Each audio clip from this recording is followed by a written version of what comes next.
Assalamualaikum warahmatullahi wabarakatuh. Tiba saatnya kita sekarang membahas tentang optimalisasi perkembangan sosial anak dan remaja. Kalau kita lihat dari judulnya, optimalisasi perkembangan sosial ini berhubungan dengan interaksi anak dengan orang lain. Bagaimana anak berinteraksi dengan lingkungan sosial mereka.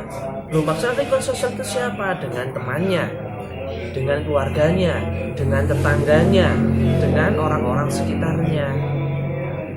Lupa, apakah optimalisasi itu selalu bersifat positif? Tidak. Bisa bersifat negatif apa? Ketika anak ini menanggulangi mara bahaya. Contoh, ketika ada orang yang baru dikenal, apakah anak itu seyogyanya bersikap seperti orang yang sudah dikenal atau bersikap manja? Tidak kan? Karena orang yang baru dikenal belum tentu dia itu orang yang baik. Kalau orang yang buruk atau seorang penculik misalnya, bagaimana sikap kita ajarkan sikap kepada anak? Nah, disinilah PR kita. Makanya yang pertama, bagaimana cara kita mengoptimalkan? Yang pertama dengan homeroom. Maksudnya apa? Dengan kita mengajarkan anak untuk belajar di ruangan. Maksudnya apa? Di lingkungan keluarga dulu. Kita ajarkan bagaimana interaksi dengan orang tua, dengan saudara, dengan keluarga. Yang kedua baru karya wisata. Maksudnya apa? Kita studi banding. Kita membandingkan dari satu tempat ke tempat yang lain. Contoh, karya wisata itu apakah harus ke rekreasi, Pak? Tidak. Bisa jadi karya wisata itu menjenguk rumah temannya. Kita berkunjung ke rumah temannya atau bersilaturahim. Bisa ke rumah saudaranya. Bagaimana cara interaksinya? Nanti di rumah dievaluasi. Bagaimana cara bersikap yang benar? Bagaimana tingkahnya? Terus yang ketiga, dengan kegiatan kelompok. Maksudnya apa dengan kegiatan kelompok? Dengan kegiatan kelompok ini, anak benar-benar praktek untuk berinteraksi dengan teman-temannya. Dan bagaimana cara dia dalam memilih kelompok yang baik. Kenapa? Karena kelompok pun sekarang banyak yang kurang positif. Ada kelompok geng motor, ada kelompok mengaji. Yang mana yang dipilih? Bagaimana cara anak bersikap? Bagaimana cara anak berinteraksi? Nggak mungkin seorang geng motor itu ketika berinteraksi dengan seorang santri dia itu bisa selembut santri, kecuali dia itu bisa berkamuflase. Loh Pak, maksudnya berkamuflase apa? Karakter dia sebenarnya halus, cuma geng motor sebagai pelampiasan. Tapi kalau sudah lama ikut di geng motor, maka karakternya akan ikut di geng motor itu. Terus yang ketiga dengan bimbingan individual. Lah, di sini adanya evaluasi individu, sikap anak ke anak dengan temannya. Siapa Pak yang mengonseling ini? Otomatis jelas kalau bidang konseling jelas konselor, tapi kalau di rumah jelas orang tua. Jadi apa? Seorang orang tua ini wajib bertanggung jawab secara penuh kepada anak-anaknya. Terus yang ketiga, konseling direktif. Apa sih konseling direktif itu? Nah, di situ sampean pikir sendiri bagaimana caranya. Dan konseling elektrik. Maksudnya apa direktif dan elektrik? Sekarang gini, bagaimana cara kita mengontrol pergaulan anak? Sekarang anak itu semua nggak lepas dari yang namanya mobile phone atau smartphone. Nah, di sini bagaimana cara orang tua itu mengecek handphone anak? Ini namanya elektrik.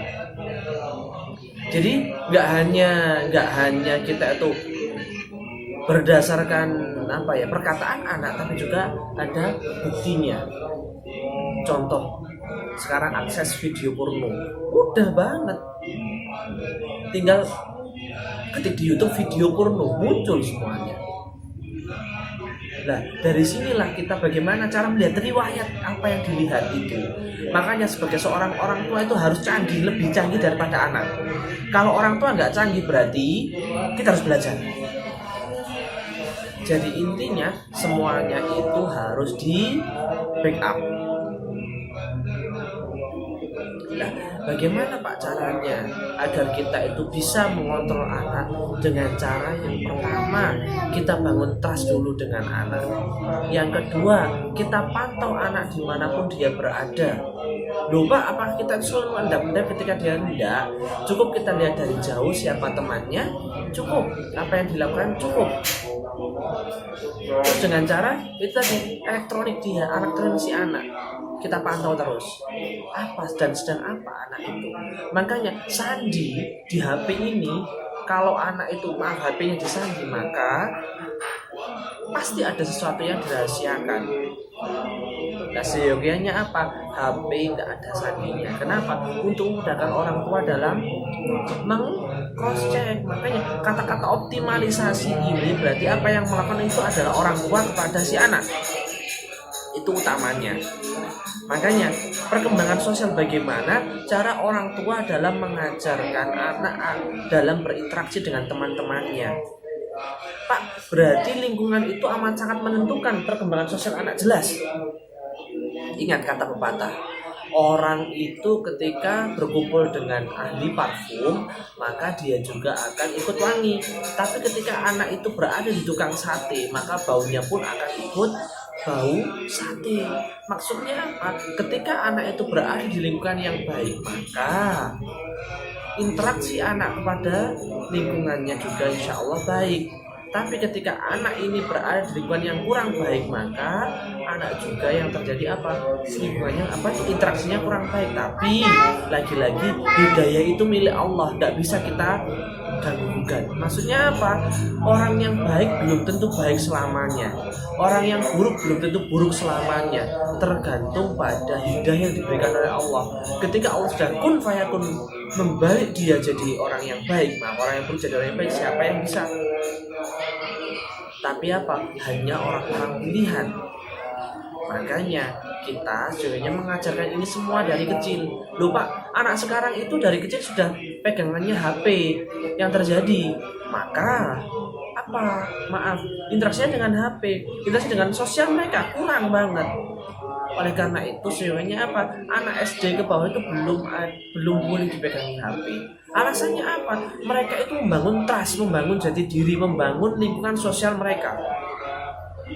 Berarti sama aja ketika kita berikan mereka itu HP, kita merusak masa depannya dia.